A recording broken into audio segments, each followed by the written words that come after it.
Fists fly between an interracial family and their white supremacist neighbors. Tell me what happened, sir. Some of the neighbors had a problem with me because of my complexion. And we got 2 assaults with a deadly weapon because of that? Tensions collide and people get hurt.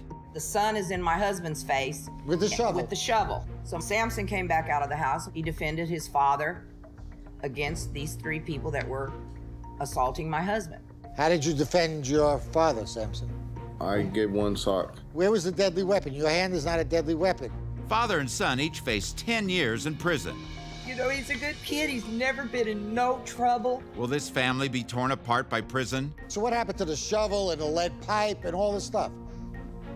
There was never no pipe found. Judge Jeff must decide if this is a clear case of self-defense or retaliation with criminal intent. Anita? This has really disrupted your family, huh? You know, he's a good kid. He's never been in no trouble. He's a good kid. You know, we don't deserve it. Because of the way a person feels about the color of our skin, or because we're we're a biracial family. You tell him. That's wrong. You're right. You know, that's wrong. And you don't want your husband or your son going to jail? No. You're scared, right? I'm very scared. It's very bad for us. You're going to be all alone for something that wasn't your fault, right? For something that wasn't our fault. Sam, this is really bothering you, huh? We spent a lot of money. I'm tired of racism. I'm tired of racism. It's a shame. No, cause of your color. You got to go through this.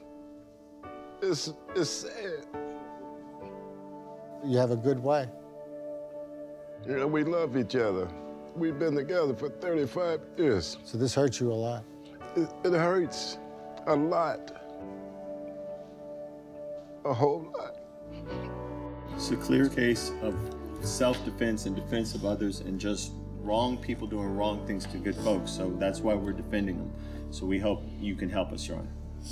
You've got a charge here, assault with a deadly weapon that carries 40 years in jail. I can't see, for the life of me, 40 years in jail. I am sorry that this happened to you. I am sorry that there are prejudiced people like this. I am sorry that the world has this kind of hatred. I am sorry that any of this happened to you that day. I think that you are innocent, and I will do everything in my power with your counsel to make sure that you don't spend 1 day in jail. Sounds good.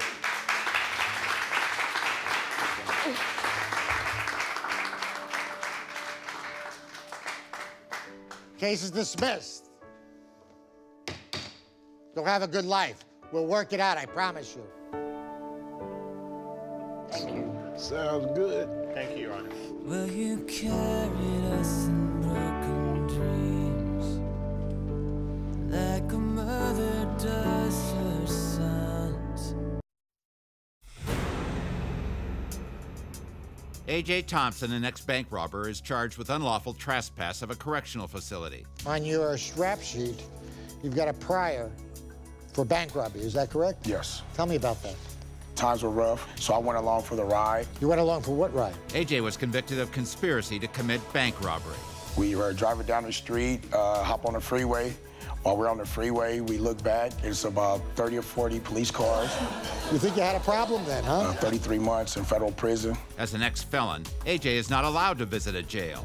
There are 3 big signs saying, if you are an ex-convict, you cannot enter this facility. How long do I have to keep paying for a mistake that I made years ago? A.J. put as much thought into his bank robbery as he did visiting an associate in jail. Do you honestly think that I would walk in somewhere and put myself on a line to be convicted of a crime? Yeah, I either honestly believe that you would do that, or I honestly believe you're an idiot. Which one do you want me to believe? When the officers came busting through the door, I immediately, you know, said, hey, what's going on? Justin was caught with 200 marijuana plants growing in his basement. I've got pictures here of mountains of marijuana here. You think one plant is going to supply for 2,000 patients? He claims his grow operation was legal according to California state law, but 8 felony charges stand in the way of his story. Count 7. I gotta take a breath, Justin. And the charges keep mounting. What about theft of utility services? Did you jerry-rig this? He didn't want, I guess, to get me a large bill or something. So he decided to save by using somebody else's electric? And the costs are even more than just time in prison. I haven't seen my son in over a year. You call that let's justice? talk. Why would you even come close to having your son get involved in any of this stuff?